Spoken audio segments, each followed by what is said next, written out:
नारायणाखिल गुरो भगवन्नमस्ते सर्वत्र गोविंद नाम संकीर्तनम गोविंद गोविंद सद्गुरुनाथ महाराज की जय श्रीमन नारायणीयम 99வது दशकम भगवानिன் பெருமைகளை வர்ணித்தல் विष्णोर्वीर्याणि को वा कथयतु धरणे कश्चरेणून्मिमीते यस्यैवाङ्घ्रित्रयेण त्रिजगदभिमितं मोदते पूर्णसम्पत् योऽसौ विश्वानि धत्ते प्रियमिह परमं धाम तस्याभियायाम् तद्भक्ता यत्र माद्यन्त्यमृतरसमरन्दस्य यत्र प्रवाहः आध्याया शेषकर्त्रे प्रतिनिमिष नवीनाय भर्त्रे विभूतेः भक्तात्मा विष्णवे यः प्रदिशति हविराधीनि यज्ञार्चनादौ कृष्णाद्यं जन्म यो वा महदिह महतो वर्णयेत् सोऽयमेव प्रीतः पूर्णो यशोभिः त्वरितमभिसरेत् प्राप्यमन्ते पदं ते हे स्तोतारः कवीन्द्राः तमिह खलु यथा चेतयद्वेततैव व्यक्तं वेदस्य सारं प्रणुवत जननोपातलीला कदाभिः जानन्तश्चास्य नामान् अखिल सुखकराणीति संकीर्तयध्वं हे विष्णो कीर्तनाद्यैः तव खलु महतस्तत्त्वबोधं भजेयम् विष्णो कर्माणि सम्पश्यत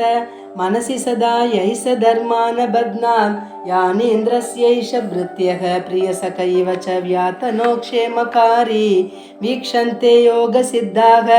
परमपदमनिशं यस्य सम्यक् प्रकाशं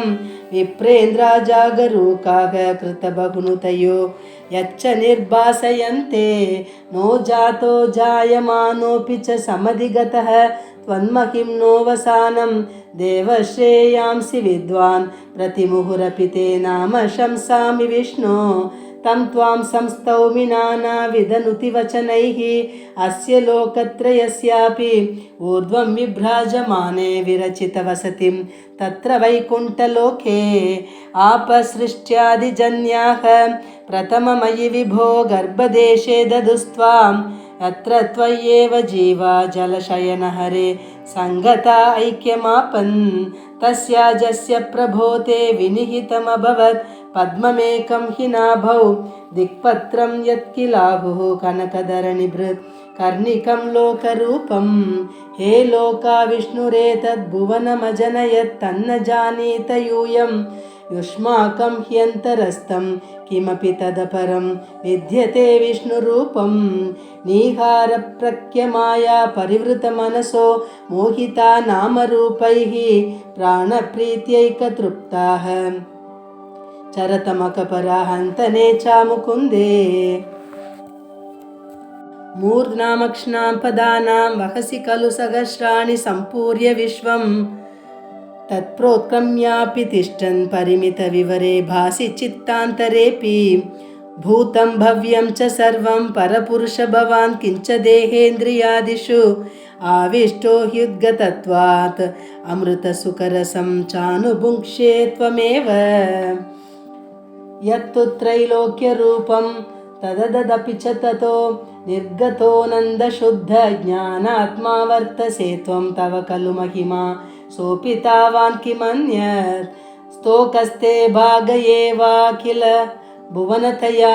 दृश्यते त्रयंशकल्पं भूयिष्ठं सान्द्रमोदात्मकमुपरि ततो भाति तस्मै नमस्ते श्री गुरुवायूरप्प शरणं श्री हरये नमः अव्यक्तं ते स्वरूपं दुरधिगमतमं तत्तु शुद्धैकसत्त्वं यक्तं चाप्येतदेव स्फुटममृतरसाम्भोधिकल्लोलतुल्यं सर्वोत्कृष्टामभीष्टां तदिह गुणरसेनैव चित्तं हरन्ति मूर्तिं ते संशयेऽहं पवनपुरपते पाहि मां कृष्णरोगात् श्री गुरुवायूरप्प चरणं श्री हरये नमः नारायणाखिल गुरो भगवन्नमस्ते सर्वत्र गोविंद नाम संकीर्तनं गोविंद गोविंद।